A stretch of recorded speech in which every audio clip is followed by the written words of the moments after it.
You are listening to the Horse Radio Network, part of the Equine Network family. Greetings, everyone. Coach Jen here, and thanks for tuning in to Horse Tip Daily, episode 1583, brought to you today by Spalding Fly Predators. Funny enough, today, Dr. Marsella from the University of Florida joins Horses in the Morning co-hosts Glenn and Jamie to answer all the questions you never thought to ask about managing bug bites, biting bugs, and horses. Easy, effective, and eco-friendly fly control starts with Fly Predators. Fly Predators are the organic, natural way to dramatically minimize your fly problem. Learn more about Fly Predators and other Spalding Labs fly control solutions at Spalding, Spalding-labs.com. I'd like to welcome back to the show Dr. Rosanna Marsella. She is a veterinarian at the University of Florida and a professor and a veterinary dermatologist at the College of Vet Medicine there. Welcome to the show, Dr. Marsella. My pleasure to be back. Thank you for coming. It is that time of year where we were just talking here. Things seem like they calmed down, and then Glenn got a hurricane and we got tremendous amount of rain and all the bugs are back out. Yes. I mean, Florida just got pummeled with, the storm Debbie. So, yes, it's been brutal. So how can we help our horses? Yeah, it's a challenge right now. I think the environmental conditions are very challenging, and I think there isn't one single answer. I can provide several suggestions and things that people can implement, and so that collectively you have some success. So one is if possible, the environmental control, right? So that there are some areas where we notice that there are more mosquitoes, right? Because they're the bushes or whatever, there's some standing water or something like that. So as much as historically I've been opposed to chemicals, I now encourage people, and I do it myself, I spray some permethrin, to kind of minimize the the young stages of mosquitoes just coming out from all those areas. I also use a mosquito magnet, which is a cordless machine, has a propane tank, and so the mosquitoes, no-see-ums, are attracted by the CO2, and on top of that, you can use specific attractants, and so basically you lure the insects into these traps, and so that they kind of leave the horses alone. So you kind of put them in proximity to the horses, but not exactly where the horses are, because you want to lure the insects away from the horses. So those are things that you can do environmentally. And then the use of heavy-duty repellents. And and at this point, multiple times a day. So you could be spraying a horse in the morning and think that you should have protection for multiple days, but that is not the case. As they sweat, and the load of bugs is so high, you have to reapply. So morning and evening. And the products, there are several products, but ultimately you're looking for something with permethrin, something like at least a 1% permethrin, possibly more, or synthetic derivative of permethrin, like the Endure and the Tritec. They have the cypermethrin, which is 0.15. So you can go to a lower percentage because it's a derivative. And basically apply generously. That's okay. Yeah. It's always a question, I think, almost where you live as what fly sprays actually work. So I love that you've named a couple of them. Endure and Tritec are some ones that I just wrote down to put on my list for shopping. Fantastic. We've been finding good luck, and we're not endorsed by any of these, by the way, so this is not a commercial. But we've been having good luck here in Florida. The only thing that we found that really works with Florida mosquitoes, which I think are equivalent to Australian mosquitoes, mosquitoes. They just want to kill you, is Mosquito Halt. And I don't know what Mosquito Halt has in it, but it seems to work for the mosquitoes. Now, it doesn't work as effectively for the flies, which is interesting. Yes. Yeah. The flies, you have to, flies, you need to literally drown them in chemicals, so they don't really repel.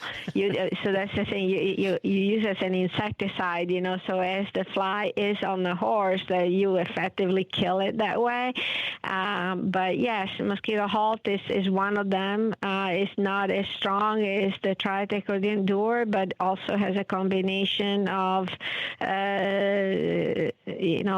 permethrin and derivative of permethrin, so that works fine. And the repellent activity is more for the mosquitoes and the no-see-ums, but the actual flies, whether you have yellow flies or black flies or whatever you have, nothing really deters them.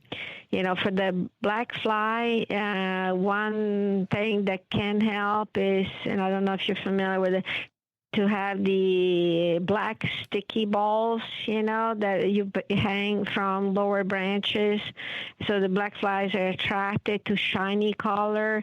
And so you can buy these kits online, and basically it's a sticky, is a black ball, shiny, and then you can paint the sticky material and you hang it from a branch so that there is a little bit of movement, hopefully, and so the flies go for it, and then literally they get stuck on it. And for black flies, if that's the main issue, that it seems to work more than any insecticide. Wow, I've never heard of those. I just Googled it. So I always use the bags, but God, they smell so bad. And this year, I mean, oh man, after like 3 days, you're like, I can't even be in here anymore. But for the first year at my farm here in Oklahoma, started using the fly predators. Oh my God. It is a dramatic difference from last year to this year with the fly predators. Yeah. So, I mean, I think you probably don't have neighbors, right? So you're the only, Yeah.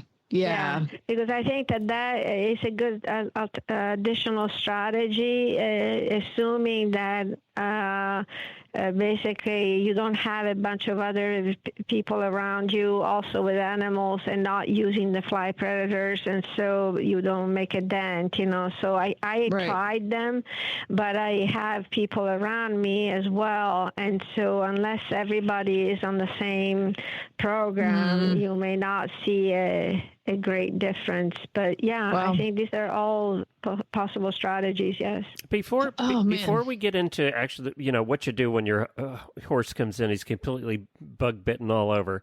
Before we get into that, you can use too much fly spray though, right? One of our horses was at the boarding stable and they were using a lot of fly spray, and he ended up with a problem on his back because of the fly spray. We really had to cut it back. Is there anything that you can use to help alleviate what Jennifer calls fly spray burn, right? Right. So some horses become sensitized, and it can occur with any product, and they get this kind of like a flaky skin where it kind of peels off. Yep. Yeah, and so I have seen it. Some horses don't deal well with chemicals, whether it's the vehicle or the permethrin itself. Some horses don't deal well with the neem oil products. One is called Equiderma, and it's great for some horses and not so great for others. So I think it's an individual response, and my suggestion is basically if you have one that develops an issue, to simply kind of like try a different product to see if it's better tolerated. And for the existing lesions, you want to basically use some mild moisturizing shampoo or conditioner with oatmeal or topical permoxin, so something that will suit the skin. But I don't keep using the product. If I realize that the horse is having an issue, then you just, stop and try something different. This is also true with chlorhexidine. So when people use antimicrobial shampoos, there are some horses that become very sensitive to the chlorhexidine, and you need to change strategy. Well, that's good to know too, because you can tell your vet not to scrub before surgery using chlorhexidine.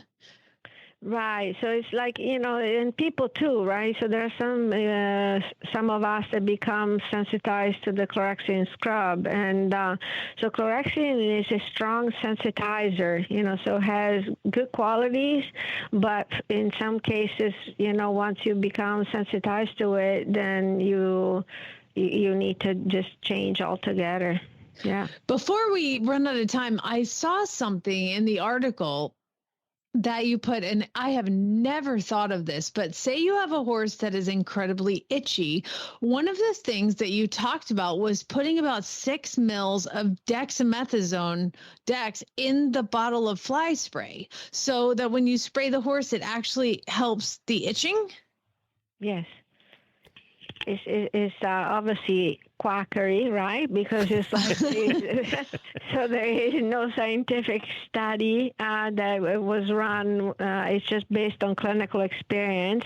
So so obviously nobody wants to give systemic steroids to a horse for very good reasons, right? So, I mean, have to, but if we can avoid it, it would be best. And the skin has the advantage that you can reach it topically, but when you treat it systemically, that's a disadvantage because you need to use a much higher concentration, whether it's an antibiotic or a steroid, in order to have the effect in the skin, right? So basically, skin is very amenable to topical. So your options for topical are, there is a commercial product that has triamcinolone in it. It's called Genesis Spray, but it's very expensive. It's a small bottle, and it's basically is labeled for a small animal. And you can use it in horses, but it doesn't go very far because the bottle is small.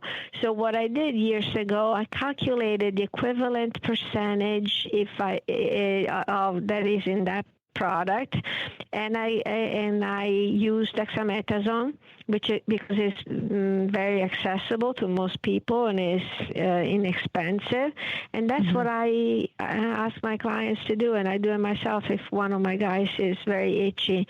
So if you're using the spray routinely, it will not last you very long, because the issue is stability, right? So like, you don't know how stable this mix is, most likely no more than 2 weeks. But if you're using it routinely, it's okay, and it's a much more benign sin than treating horses with injectable Dex. Yeah, I love this because I have an Andalusian who, oh my God, just rubs his mane. I mean, he's been dewormed. He's like up out of the heat. He gets regular baths, but he rubs his mane out every summer, and it makes me crazy. So is this something that maybe I could administer topically, even with just like put it in water and spray that in his mane and tail to keep him from rubbing? Yes, you can. Also, if he's rubbing his mane, he's insect allergic, right? So basically, that is a manifestation of no-see-um allergy. So there are different species of no-see-um, and many farms have multiple species. But the long story is that most culicoides allergic horses or no-see-um allergic horses have an itchy neck and an itchy rump. So they will rub their neck and destroy their mane. They will rub their butt against the fence and kind of break the hair at the base of the tail and so on. So using repellent all over and adding the Dex so that you can give him a break, that's the best thing you can do for him. And if you see little scabs on the neck, it means that he has also a staph infection.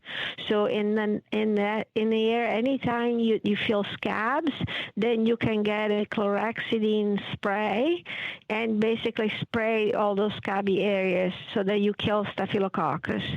Because the staphylococcus also makes the skin very itchy. So the sequence is there is inflammation in the skin because you have allergies, and on top of that, staphylococcus takes over, and so it further increases the level of itch. So you use some chlorhexidine to kill staph, and then your fly spray with Dex to prevent more bites and give him a break in terms of itch. Oh my gosh, you've just answered all the questions. Now, one more. If I see the scab, am I supposed to pick the scab, or am I supposed to leave it alone? Leave it alone. Oh, yeah. I've been messing that up. I know. It's hard. You know horse girls, they have to pick scabs. It's a thing. It's what horse girls do. Yeah, it's an urge, right? Yeah. But the thing is you don't want to encourage scarring, right? So when the skin is ready to heal, the scab will fall off on its own. But if you start scraping and plucking and all that, then you encourage scarring. So you want, you treat it when the infection is under control. This thing will come off on its own. So don't do it. I don't know it's hard, but don't do it. Okay, I'm writing all this down. You should see my whole page is full. Okay. So I have a question. This has happened to a friend of ours here recently in the last couple of weeks, and I've been reading stories about it. I mean, there's been some horrible stories about it. It seems that for some reason bees are becoming more aggressive, but they were out riding in the woods. The ground wasps or whatever they are, they came across a nest, came up, stung them many times, but stung their horses like 20 times. At what point do you call a vet when you have a bee sting incident like that? I would say, so the allergic reaction to bees is 10 to 15 minutes. And so in that amount of time, you'll realize whether the response, it depends whether you have an allergy to it or not. Of course, the bee stings are painful, and you do have a bump and you have some itch. But one thing is like a little, a few bumps, they're not spreading. And the other one is the allergic individual where you start getting hives all over, even, way more than the amount of bites that you had. That is an issue, right? So that is it calls for medications. And so what are the things that people can give? So there are two drugs really that you would be using for this type of situation. One is the steroids, and the other one is antihistamines. So if people are still waiting, let's say for the vet, and let's say this horse is having a more generalized reaction, Benadryl, if you happen to have Benadryl at home, you can give even the oral Benadryl to horses because most people don't have the injectable. You can give the oral one. So a big horse, like let's say 1,300-pound horse, you can get something like 450 milligram of up to 500 milligram of Benadryl. So if it comes in 25, it makes what, 20 pills, right? Yeah. Check my math. Yeah. So that's basically, antihistamines and steroids. But if the horse, to answer your question, if the horse develops, over the 15 minutes, generalized hives and swelling, particularly, in the neck area, the throat latch area, that's definitely, you need injectable steroids. Okay, that's good to know. Well, this has been awesome. I've taken lots of notes, and I'm going to go spend a lot of money. So this is fantastic. It's my favorite things. Well, thank you so much for coming on and explaining all of this to us, Dr. Marsella. It is wonderful. Where can people learn about you and what you do in the University of Florida? Well, I mean, so there are many ways. One is Google my name, and and there are many articles that come up. Another way is to go on the UF website, and I am on the the dermatology service, and so that you can kind of click on that and see what we're working on. So one thing that we're working is on a new treatment for itch in horses. So hopefully you'll hear more about that, trying to create an alternative to the use of steroids. But yeah, so those are ways to kind of learn more about it. Love it. Well, when you discover that, you come here first and tell us about it. That'd be fantastic. Yes, Dr. Marsella, absolutely. thank you so much. Have a wonderful week.